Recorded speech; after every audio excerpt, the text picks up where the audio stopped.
Trump's pardons have created a monster he can't control. MSNBC. Trump pardoned 1,500 January 6th insurrectionists, including 600 who assaulted police officers. Pardoned leaders view themselves as martyrs, potentially seeking revenge. Clemency sends message of no consequences for violent actions during insurrection. Police officers' sacrifices during Capitol attack are devalued by pardons. By Jen Psaki, host of Inside with Jen Psaki. Sending a message. I try not to be in the business of scaring people, but there are moments when it feels warranted. President Donald Trump's decision to pardon or commute the sentences of around 1,500 people involved in the January 6th insurrection, including the more than 600 people convicted of assaulting or resisting police officers, is one of those moments.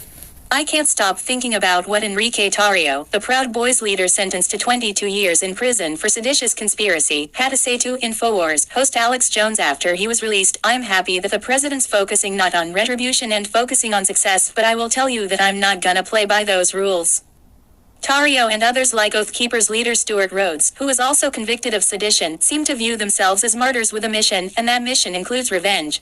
Now it's our turn, as Tarrio told Jones. I'm going to tell you, it was worth it. Because what we stood for and what those guys stood for was what we've been fighting for and what we saw yesterday on the inauguration stage. I can't tell you it's been easy, but I will tell you it's been worth it. Joe Biggs, Ethan Nordine, Zachary Rell, and Dominic Pizzola, right? And all the J6ers, my attorney, Naiv Hassan, and Sabino Jareggi were amazing. But we lost that trial on the first day on jury selection. They didn't care what they were going to charge us with. It could have been jaywalking. It could have been murder. It could have been treason. That jury was going to find us guilty of whatever. That jury should have never been sat. The trial should have never happened, and if it did happen, it should have been outside of the jurisdiction of the district. But that's how it didn't matter what evidence we were going to bring out.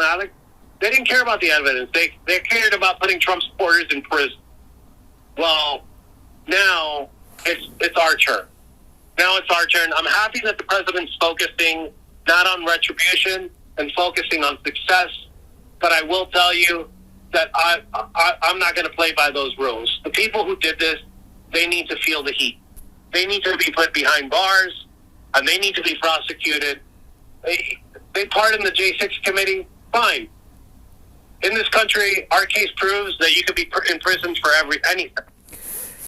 If you enjoyed the video, please give it a thumbs up, subscribe for more content, and leave a comment below. See you next time.